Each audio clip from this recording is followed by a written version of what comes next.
So, Commander, all of these pilots, all of these astronauts have been to space before, some of them multiple times. Chris Ferguson, this is actually his third space flight. Correct. Rex Walheim has been in space. This is also his third shuttle flight. Doug Hurley, I think it's a second. And that's right. Sandy, probably her third. It's hard to count. She was one of the space station astronauts. She's actually the most experienced astronaut. She's spent the most time in space because she's been on the International Space Station. It's true. Yep. And she's one of the most organized people that you'll ever meet. She's exactly the right person to be the load master, controlling all those supplies onto the station and bringing back things that we need. And Ferguson, you know, some of their personalities. Ferguson plays in the band. It's true. He's the drummer in the astronaut band Max Q. I've also heard he has a flip camera, which he carries around and has to kind of document everything behind the scenes. Sounds like astronaut Mike Massimino. He's the same way. He brings his camera around and documents everything. And Hurley is a big NASCAR fan, the pilot. It's true. Yeah, he's into that. That's right. He's a colonel in the Marine Corps, a former fighter pilot. Right. Also, he said he admits to being a kind of a speed demon. He likes. Oh, absolutely. And I asked him if he ever broke any of the NASA rules by getting behind the wheel of one of those fast cars when he wasn't supposed to be. Of course, he denied it. There's lots of times we're supposed to be. You know, and actually, he's married to Karen Nyberg, who's also an astronaut. Is an astronaut, actually training for the space station as we speak, and they've got a little one. So this is STS-135, the 135th mission, the fifth and final mission. They started, the astronauts started calling themselves the Final Four, and the name has kind of stuck. And in terms of what this mission is, what are they going to be doing? They're bringing a lot of supplies and especially some interesting equipment to the station, robotics kind of service, remote robotics servicing unit to be able to refuel satellites, you know, from space, understand more about that. They're bringing just immense number of supplies that are needed on the station and also bringing back some things that we need to investigate further. We've got T-minus 6 minutes and 26 seconds. I don't know if we can show kind of some of the multiple images because there's multiple cameras and different things happening. So I don't know, rather than just showing the one image, I don't know if we can put a couple different multiple images on the screen at once. What are we looking at there? So this is right on the pad. You're looking at the main engines. And those are getting cycled and put into position, pressures equalized. You'll see a little spark right before launch because it's those main engines that light 6 seconds before launch. And that little spark is actually just burning up any residual hydrogen that might be there. It's not the lighting of the engines. And if there were a problem, they could still shut down and stop. Absolutely. Before the solid rocket boosters ignite. Once the boosters ignite, then you're going. One way or another, you're going. And actually, what's kind of interesting, if you look at the shuttle on the pad there, it's actually only held down on those solid rocket boosters. So there's 4 bolts on each of those, huge bolts, okay? And when the main engine's light, it actually pushes that space shuttle over, you know, pushes it like this. The nose actually swings about 6 feet, comes back, and when it's in the vertical, that's when the solid rocket boosters Can you feel that when you're sitting in the cockpit? Absolutely. Yep, we call it the twang. You know, when they clear the tower at about 11 seconds, you're already traveling at nearly 1,000 miles an hour. It's something like 900. Is that right? 11 seconds? 11 seconds after liftoff. And then fast. very quickly, you're moving up those numbers very, very quickly. And you say, I mean, when you can really feel that. I mean, Oh, no question. It's actually, with those solid rocket boosters, it's a pretty rough ride, so you're really kind of shaken.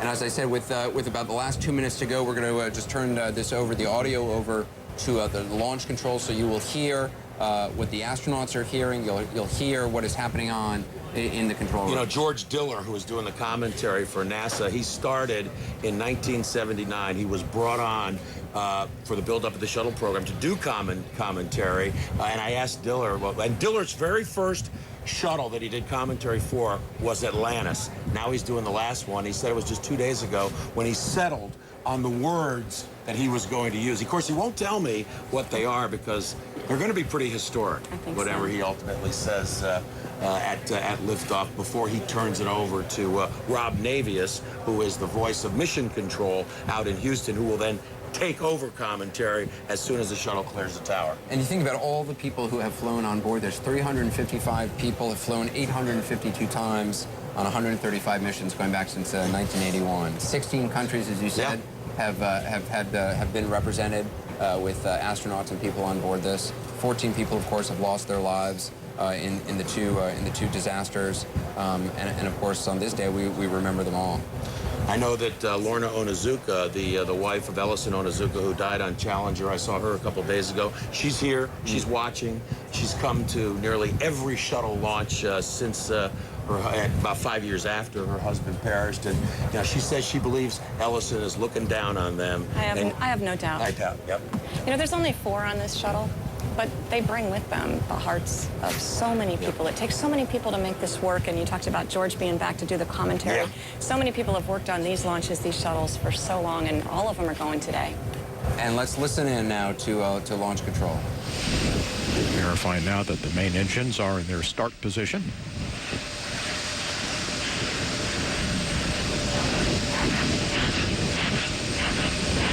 TLS is go for ET LO2 pressurization. Starting now the retraction of the gaseous oxygen vent arm, the vent hood.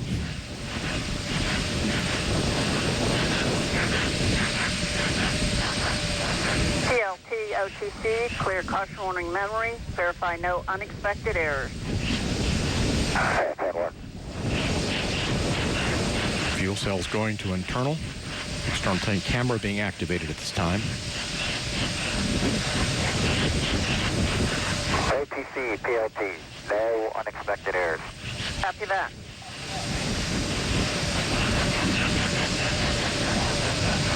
Flight crew, OTC, close and lock your visors and initiate O2 flow. That's it, work. T-minus 2 minutes. TLS is go for ET LH2 pressurization. Solid rocket booster camera is being activated.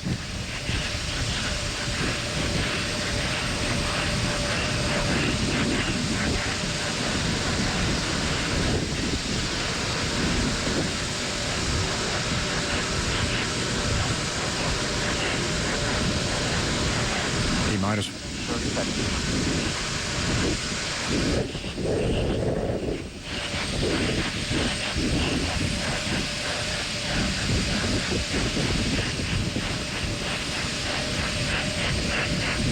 Sound suppression water system is being armed.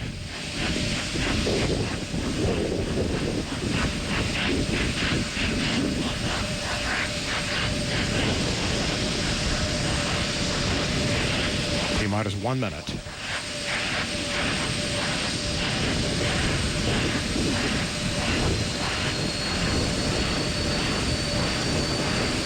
But oxygen and liquid hydrogen fill and drain valves are closed. T-minus 40 seconds, handing off to Atlantis' computers at T-minus 31. T-minus 35, 33. Clock will hold at T-minus 31 seconds due to a failure. And we have had a failure.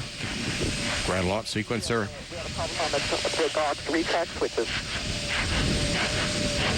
NTDSC. Go ahead. Yes, sir. We need guys to go do the verification per the LCC, please. All right, CMAC. Yes, CMAC. The LCC says we need to verify using a camera, and we're positioning camera 62 right now. Okay, let us know as soon as 62 is swung over and you can verify LCC for GVA retract, please.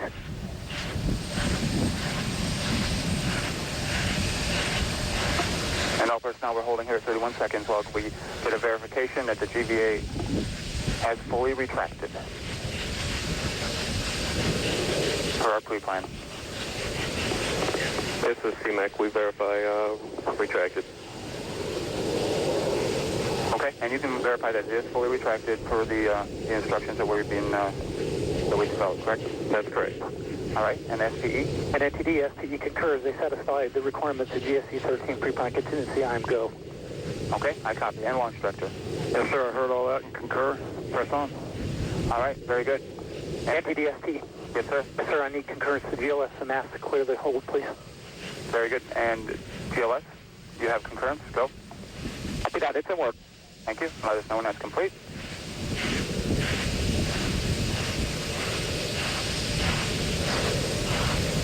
NTD, we have it in work.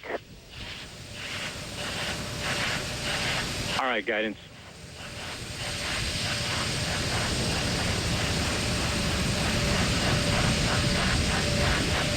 reminder for folks, our lock turn back hold time is 3 minutes and 16 seconds.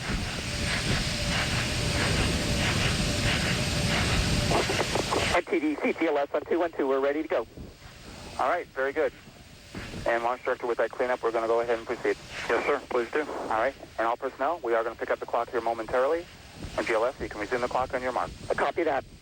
Countdown clock will resume on my mark. 3, 2, 1, mark. T-minus. Go for auto sequence start. Handoff to Atlantis' computers has occurred. Solid rocket booster nozzle steering check and work. 20. Firing chain is armed. 15. Go for main engine start. T-minus 10, 9, 8, 7, 6, 5. All three engines up and burning.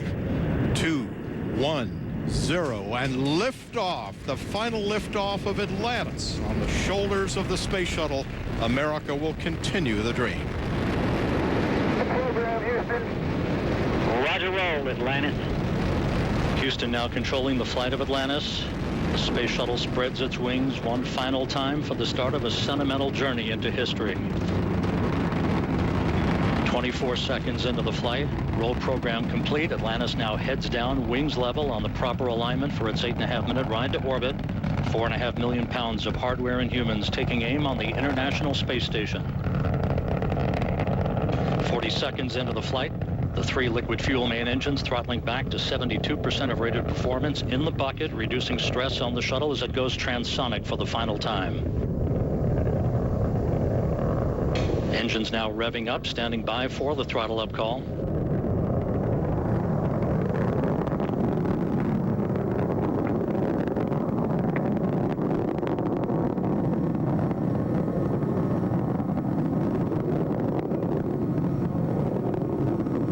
Atlantis, go at throttle up, no action, DPDT.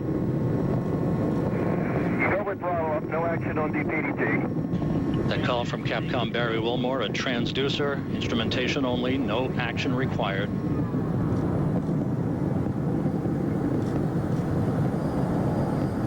Atlantis now 15 miles in altitude, already 16 miles downrange from the Kennedy Space Center, 1 minute 40 seconds into the flight.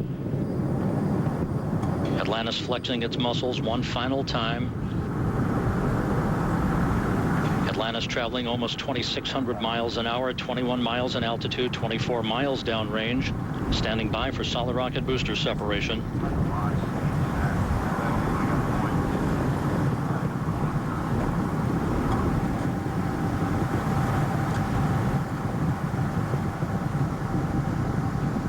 Booster officer confirms staging a good solid rocket booster separation.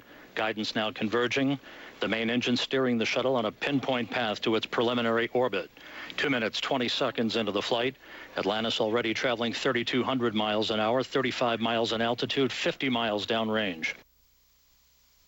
The propulsion officer reports the orbital maneuvering system engines have ignited. Atlantis kicking on its afterburners for 1 minute, 23 seconds for the final phase of powered flight. Atlantis, 2 engine towel. Good.